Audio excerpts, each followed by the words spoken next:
एक लड़का अपनी पत्नी की सहेली को पॉर्न वीडियो देख करके उसको बिकनी पहनाना चाहता था और बिकनी पहनाकर उसके साथ संबंध बनाना चाहता था, लेकिन हड़बड़ी में उस लड़की की जान चली जाती है। वह लड़का उसको मारना तो नहीं चाहता था, लेकिन धोखे से उसकी जान चली जाती है और फिर खुलता है और फिर होता है इस केस का खुलासा। आखिर क्या हुआ था, इस घटना की पूरी सच्चाई जानने के लिए आप हमारे वीडियो को अंत तक जरूर देखिएगा।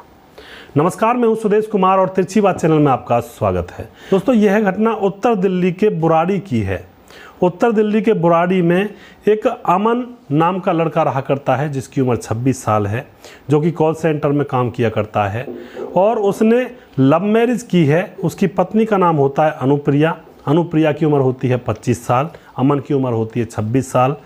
अनुप्रिया से जब उसने शादी की है तो अनुप्रिया के घरवाले उनसे नाराज़ हैं, अमन के घरवाले भी उनसे नाराज़ हैं।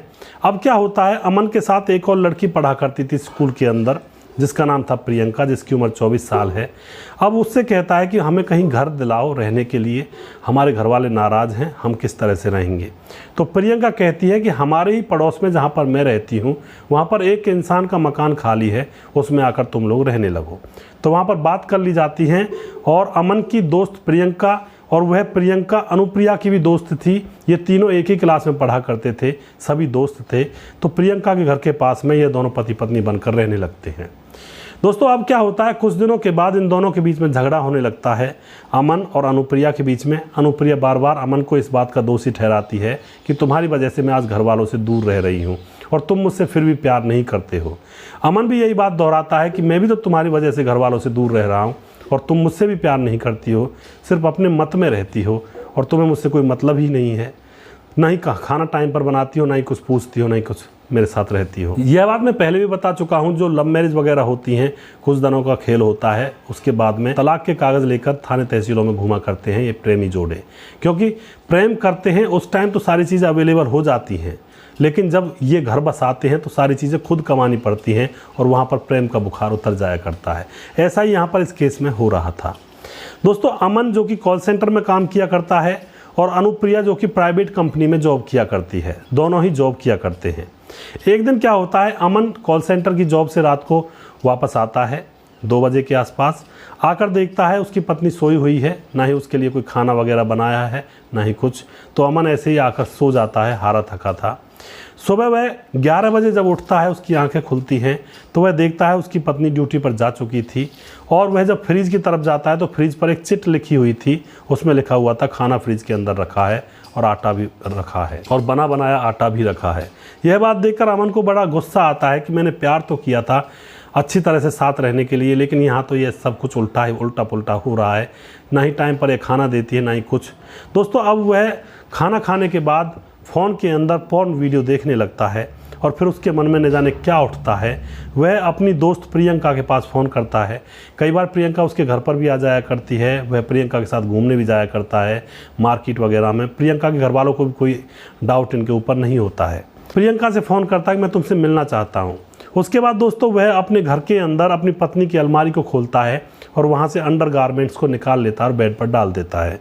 उन अंडरगारमेंट में बिकनी, ब्रा वगैरह ऐसी बहुत सारी चीज़ें होती हैं। दोस्तों, अब क्या होता है, प्रियंका जो कि स्कूल में दोस्त थी, उसके पास मैं फ़ोन कर ही चुका था कि मैं आ रहा हूँ, तो उसको लेने के लिए वहाँ पर पहुँच जाता है। बाइक से उसके घर के सामने पहुँच जाता है और उससे कहता है उसकी माँ से कि मैं इसको साड़ी दिलाकर लेकर आऊँगा। दोस्तों, उसको बिठा लाता है मोटरसाइकिल पर और अपने घर में लेकर आ जाता है।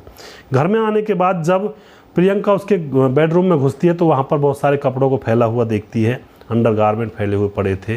तो वह उसको कुछ शक हो जाता है कि यह ज़रूर कुछ ना कुछ मेरे साथ करने वाला है। वह एकदम से बाहर की तरफ भागती है, लेकिन बाहर का दरवाज़ा बंद हो चुका था और अब वह खूब कहती है कि चिल्ला कर मुझे बाहर निकालो, मुझे खोलो दरवाजे को, मैं बाहर जाना चाहती हूँ।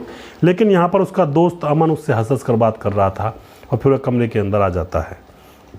उसके बाद वह प्रियंका से कहता है कि तुम मेरी पत्नी के कपड़े यानी कि अंडरगारमेंट जो कपड़े हैं, बिकिनी और ब्रा हैं, इनको पहनो। मैं वैसे एक बार तुम्हारे साथ सेल्फी लूँगा और मेरा मन भर जाएगा। लेकिन यहाँ पर प्रियंका कहती है कि मेरी अगले ही महीने शादी होने वाली है, मैं तुम्हारे साथ ऐसा फ़ोटो नहीं खिंचवा सकती, तुम मुझे जाने दो। लेकिन यहाँ पर अमन उसको छोड़ता नहीं है।